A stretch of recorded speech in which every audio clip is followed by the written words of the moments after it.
ঠিক আছে, আসসালামু আলাইকুম। শোনা যাচ্ছে আমার কথা? ঠিক আছে, শুরু করি।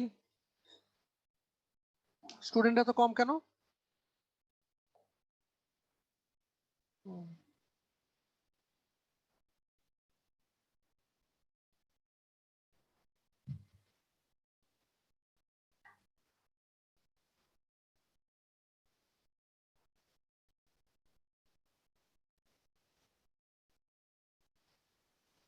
আচ্ছা, শুরুতে হলো তোমাদের তোমরা তোমাদের ক্লাস টেস্টে পিছাতে যাচ্ছিল তাই না? আমাকে ফোন 8 তারিখে ক্লাস টাইমে। ঠিক আছে, 8 তারিখ কি বার? বুধবার। ঠিক আছে, 8 তারিখ ক্লাস টাইমে। ওকে, তোমাদের সিলেবাস ওই সেমই থাকবে। তো 8 তারিখে তোমাদের সেকশন এ তে না তোমরা? সেকশন এ 8 তারিখে, ঠিক আছে, সমস্যা নেই। না, 7, চ্যাপ্টার 3 তো শেষ হয়নি, চ্যাপ্টার 7 পড়ার ছিল, শেষ হয়েছে। হুম হুম, চ্যাপ্টার 7 ফুল এটা। আর চ্যাপ্টার 3 এর আমি নোট আপলোড করে দিয়েছি, তো তোমরা চ্যাপ্টার 3টাও দেখতে পারবে, অসুবিধা নেই। কিন্তু চ্যাপ্টার 3 পরীক্ষা না, চ্যাপ্টার 7টাই শুধু পরীক্ষা। ঠিক আছে, তাহলে এরপর আমরা যেটা পর্যন্ত দেখেছিলাম সেটা হচ্ছে আমরা এইখানে থেকে কয়েকটা জিনিস দেখবো এখন। 1 নাম্বার পয়েন্ট হচ্ছে আমরা লাস্ট ক্লাসে দেখেছিলাম যে ইনফাইনাইট পটেনশিয়াল ওয়েলের ক্ষেত্রে কিভাবে আইগেন ফাংশন এবং আইগেন ভ্যালু, এনার্জি ভ্যালু বের করা যায়, সেই জিনিসগুলো এখানে আসছে। তো এখান থেকে একটা জিনিস যদি দেখা যেতে পারে যে আমরা যদি কোনো একটা নির্দিষ্ট পয়েন্ট, যেমন ধরো ফর এক্সাম্পল একটা নির্দিষ্ট পয়েন্ট এইখানে ধরি এবং এইটার সাপেক্ষে যদি এর সিমিট্রি টানি, তাহলে দেখা যাচ্ছে যে এটা হলো সিমেট্রিক আর এটা হলো অ্যান্টিসিমেট্রিক, মানে এটা যেদিকে আছে তার ঠিক উল্টা দিকে হচ্ছে এটা। একই রকম ভাবে এটা সিমেট্রিক, কারণ এটা যেদিক থেকে শুরু হচ্ছে আবার একই রকম ভাবে এটাও সিমেট্রিক আসতেছে, কিন্তু এইটা হচ্ছে অ্যান্টিসিমেট্রিক। ঠিক আছে, আমাদের লাইন টানাটা ঠিক হয়নি। লাইন টানাটা যদি আমি ঠিক মতো টানি, তাহলে আমরা একটু বই থেকে দেখি এই জিনিসটা।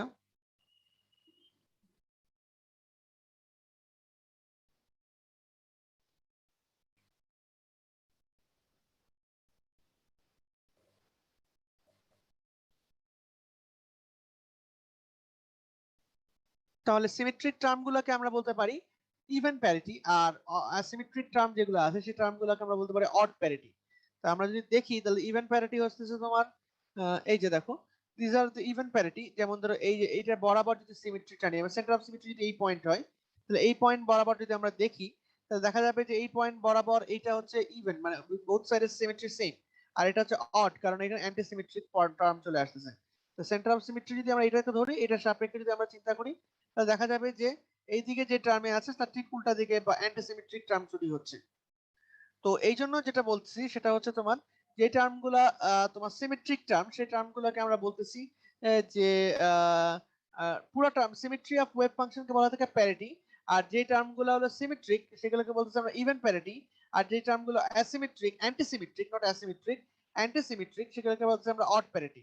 ঠিক আছে, যেমন সাই 2, সাই 4, আবার সাই 1, সাই 3, দিজ আর ইভেন সিমেট্রিক।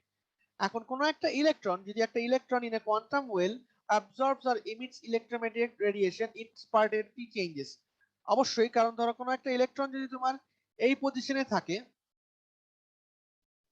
ধরো এই একটা পজিশনে আছে, এই পজিশন থেকে সে যদি এই পজিশন বা এই পজিশনে যায়, তাহলে বোথ কেসে তার কি হবে, সিমেট্রি চেঞ্জ আসতেছে বা প্যারিটি চেঞ্জ আসতেছে। যেমন ইভেন প্যারিটি থেকে সে অড প্যারিটি, বা অড প্যারিটি থেকে ইভেন প্যারিটিতে সে আসতে পারে। যদি না আসে, যেমন ধরো এই 3 থেকে 2 না যেয়ে সে যদি একে চলে যায়, তাহলে কিন্তু সেম প্যারিটিতেই যায়, তাহলে সেটা হবে ফরবিডেন জোন। সেটাই তোমার ফরবিডেন জোন। নর্মালি সে কি করে, সে ট্রাই করে যে একটা প্যারিটি থেকে আরেকটা প্যারিটিতে তার যেন চেঞ্জ আসে। এই জন্য সে সবসময় দেখি যে 3 থেকে 2 না যে একে চলে আসে, 3 থেকে 1 না যে 2 আসে, কারণ এর প্রবাবিলিটি বেশি, কারণ এখানে প্যারিটি চেঞ্জ হয়ে যায়। ঠিক আছে, বুঝা গেছে? তাহলে এখানে প্যারিটিটা চেঞ্জ হয়ে যায়। তো এইখানে ওই জন্য এটা বলা হয়েছে যে এখানে কি বলা হয়েছে, বলা হয়েছে যে আম, যে whenever an electron in a quantum well absorb or emits electromagnetic radiation in parity must change। আর যদি চেঞ্জ না হয় তাহলে সেটা যেটা ফরবিডেন জোনের মধ্যে থাকবে, ফরবিডেন জোনের মধ্যে থাকবে। ওকে, তো এইটা ছিল হলো মোটামুটি প্যারিটি কাকে বলে, কনসেপ্টটা কি, কিভাবে কাজ করে। নেক্সট যে জিনিসটা আমরা দেখবো সেটা হচ্ছে তোমার কোয়ান্টাম ওয়েলেরই এখানে আহ, আমরা যদি চিন্তা করো জিনিসটা পটেনশিয়াল বক্স 3D হয়, মানে এরকম একটা 3D পটেনশিয়াল বক্সের মধ্যে যদি তোমার কোনো ইলেকট্রন থাকে তাহলে কিভাবে ক্যালকুলেশন করতে হবে।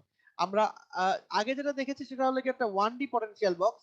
যেমন ধরো এরকম একটা 1D পটেনশিয়াল বক্সের মধ্যে যদি একটা ইলেকট্রন থাকে তাহলে তার জন্য ইকুয়েশন সলভ করেছি।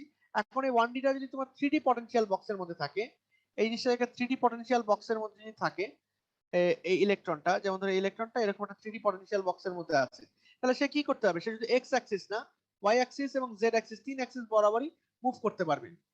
ঠিক আছে? তাহলে ইলেকট্রনটা সে সব দিকে মুভ করে। মনে করি যে এখানে যে মুভ করতে পারতেছে এটার ভ্যালুটা দেওয়া আছে v = 0, আর এর বাইরে হচ্ছে v = ইনফিনিটি। তো এইরকম সিচুয়েশন যদি হয় তাহলে সেই রকম সিচুয়েশন ইকুয়েশনটা কিরকম হতে পারে? সেটা এক্স অ্যাক্সিস শুধু এক্স না থেকে এক্স, ওয়াই এবং জেড তিনটাই থাকবে, এবং এটা হলো গিয়ে টাইম ইন্ডিপেন্ডেন্ট শ্রোডিঙ্গার ইকুয়েশন। এটার সাথে কিন্তু সাই গুণ করা আছে। এখন মনে করি psi x comma Y comma Z equal to psi x, psi y, psi z. এখন এই এক নাম্বার ইকুয়েশনটাকে যদি আমরা ফার্স্ট টাইম ডেরিভেটিভ করি with respect of x square dx square d square psi, তাহলে এই দুটো টার্ম হলো গিয়ে দুটো ভ্যারিয়েবল, তো সামনে চলে আসবে। তাহলে ওয়াই জেড এক্স জেড আর এক্স ওয়াই টার্ম থাকবে সমান সমান -2, যেহেতু এটা ওইদিকে যদি নিয়ে যাই আমরা, -2m ই মাইনাস ভি সাই। ঠিক আছে? মানে হলো এই ইকুয়েশনটাকে যদি আমরা বোথ সাইডে, এই ইকুয়েশনটাকে যদি আমরা এইদিকে নিয়ে যাই এবং নিয়ে যাওয়ার পর যদি ফার্স্ট টাইম ডেরিভেটিভ করি, তাহলে সেটা যেটা আসবে সেটা হচ্ছে এই ধরনের একটা টার্ম আসবে। হ্যাঁ, এরপর কি করলাম? এরপর যেটা করলাম সেটা হলো এই পুরো টার্মটা কিন্তু কনস্ট্যান্ট একটা টার্ম, উভয় পক্ষকে সাই দিয়ে ভাগ করে দিলাম। এখানে সাই আছে না, সাই দিয়ে ভাগ করে দিলাম উভয় পক্ষকে, সাই দিয়ে টোটাল টার্মটাকে আমরা ভাগ করে দিলাম। জিনিসটাকে বুঝতেছো? আমরা মনে করলাম সাই সমান সমান সাই x, psi y, psi Z, and এই ভ্যালুটা এখানে বসালাম আমরা। বসানোর পর এই পুরো টার্মটাকে সাই হিসেবে রেখে দিলাম, তারপর বোথ সাইডকে সাই দিয়ে ভাগ করে দিলাম। ভাগ করে দিলে 1/সাই জেড থাকবে, আর এই টার্ম থাকবে, আর এইটা যেটা থাকলো সেটা একটা কনস্ট্যান্ট টার্ম থেকে যাবে। যদি সাই না থাকে তাহলে পুরো টার্মটা কনস্ট্যান্ট টার্ম। এই কনস্ট্যান্ট টার্মটাকে আমরা এইভাবে লিখতে পারি -kx² +ky+kz। তাহলে এই টার্মটা থেকে আমরা যদি এদেরকে কম্পেয়ার করি তাহলে এই একটা টার্ম পাওয়া যায় ফর এক্স অ্যাক্সিসের জন্য পাওয়া যায়, সিমিলার ওয়েতে ওয়াই এবং জেড অ্যাক্সিসের জন্য পাওয়া যাবে। এবং যেভাবে আমরা 1 ডাইমেনশনালের জন্য সলভ করেছিলাম সেইভাবে আমরা জিনিসটা 2 এবং 3 ডাইমেনশনালের জন্য সলভ করতে পারবো। এবং সলভ করলে আলটিমেটলি তোমার যেটা আসে সেটা হচ্ছে তোমার psi x comma Y comma Z equal to G, যেটা একটা arbitrary term, sine K X X, sine K Y Y, sine K Z Z. এখানে কে হলো ওয়েভ ভেক্টর। এখন at x equals to a, যেটা আমাদের boundary condition ছিল, সেটা equal to 0 এবং kz equal to 0, kz equal to n1 pi. তাহলে আমরা যদি পাই তাহলে n1 pi x by a, n2 pi x by y, n3 pi z by c। a b c basically বোঝাচ্ছে এদিকে a, এদিকে b, এদিকে c। এখন এটাকে যদি আমরা ইন্টিগ্রেট করি, তিনটা ইন্টিগ্রেট করি, ট্রিপল ইন্টিগ্রাল। কেন ট্রিপল ইন্টিগ্রাল? কারণ এটা 3 ডাইমেনশন বরাবর আছে। ট্রিপল ইন্টিগ্রাল করি তাহলে আলটিমেটলি জি এর যে ভ্যালু সেই ভ্যালুটা বের হয়ে আসে। এবারে জি এর ভ্যালুটা আমরা যদি এইখানে বসাই দিই এই ইকুয়েশনটাতে, তাহলে ফাইনাল ইকুয়েশনটা পাই আমরা √8 abc sin n1 pi x sin n2 pi x and n3 pi x। এটাকে বলছি আমরা আইগেন ফাংশন। এই পুরো টার্মটাকে বলছি আমরা আইগেন ফাংশন। আর আইগেন এনার্জি সমান সমান আমরা কি পাই? আইগেন এনার্জি বলতে পারি আমরা h cut k divided by twice m, h cut k divided by twice m, and k সমান সমান আমরা জানি kx square, ky square, kz square. তাহলে দেখো পাওয়া যাচ্ছে যেটা সেটা হচ্ছে পাই বাই twice m। এবার k সমান সমান আমরা জানি, একটু আগে আমরা দেখে আসছি যে k সমান সমান কি, k সমান সমান হলো কি তোমার n pi by a, kx সমান সমান n পাই বাই a। তাহলে এখানে আমরা n পাই বাই a হলো n1 by a square, n2 by a square, n3 by a square সমান সমান আসলে এরকম। এটা হচ্ছে আইগেন এনার্জি।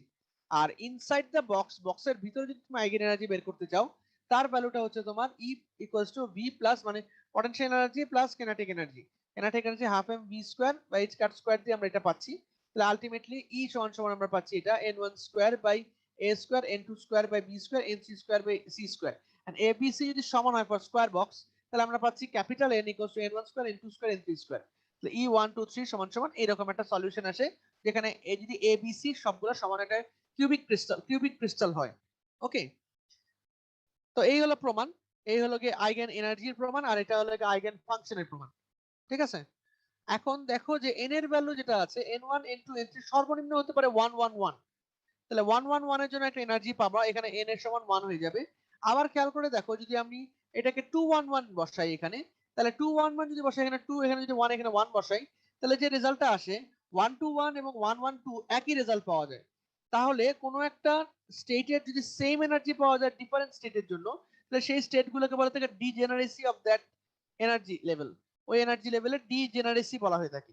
এই জন্য 211, যদি এখানে 211 বসলে বেসিক্যালি কি হয়, 2 দুগুণে 4, এটা 5 6, 6 আসে। 121 বসলে 4 5 6 আসে। আর তোমার যদি তোমার 112 বসাও তাহলেও তোমার 1 1 2 আর 4 আসে, 6 আসে। বোথ সাইডে তোমার 6 আসতেছে এনার্জি। যদি এন একই আসে তাহলে এনার্জি একই আসবে। তাহলে আমরা বলতে পারি এটাকে থ্রি ফোল্ড ডিজেনারেসি অফ 211। 211 এর থ্রি ফোল্ড ডিজেনারেসি বলা যেতে পারে এটাকে। ওকে, তো ম্যাথমেটিক্যাল প্রবলেম এখানে কিছু আছে, এই প্রবলেমগুলো দেখতে হবে। আর আজকে এইটুকুই থাক, আমরা পটেনশিয়াল বক্সটাই দেখলাম। নেক্সট ক্লাসে আমরা দেখবো বেসিক্যালি আসলে যেটা হয়, আমরা ধরে নিচ্ছি যে আউটসাইডে ইলেকট্রন ইনফিনিটি, মানে ভি ইকুয়ালস টু ইনফিনিটি। আমরা বলে নিচ্ছি যে ভি এর ভ্যালু ইনফিনিটি, কিন্তু আসলে প্র্যাকটিক্যাল কেসে ইনফিনিটি হয় না, ভি এর একটা ফিনিট ভ্যালু থাকে। যেমন ধরো ভি গ্রেটার দ্যান ই, এই টাইপের একটা ভ্যালু থাকে। যদি এটা ই হয়ে থাকে তাহলে এটা ই ভি এর থেকে বড় হয়ে থাকে। এইরকম কেসের ক্ষেত্রে কি রকম রেজাল্ট আসবে সেটা আমরা দেখবো। ইলেকট্রন কি আদৌ জাম্প করে যেতে পারবে, না ইলেকট্রন এখানেই কনফাইন্ড অবস্থায় থাকবে। ওটা আমরা নেক্সট ক্লাসে দেখবো যে ফাইনাইট পটেনশিয়াল ওয়েলের ক্ষেত্রে কিরকম চেঞ্জ আসে। আর এটা হলো 3D পটেনশিয়াল বক্স, খুবই ইম্পর্টেন্ট পরীক্ষার জন্য। 3D পটেনশিয়াল বক্স কিভাবে কাজ করে, বা ডিজেনারেসি কাজ করে কিভাবে, বা থ্রি ফোল্ড ডিজেনারেসি কিভাবে কাজ করে। ঠিক আছে, তাহলে আজকে এইটুকু পর্যন্তই। কোনো কোয়েশ্চেন?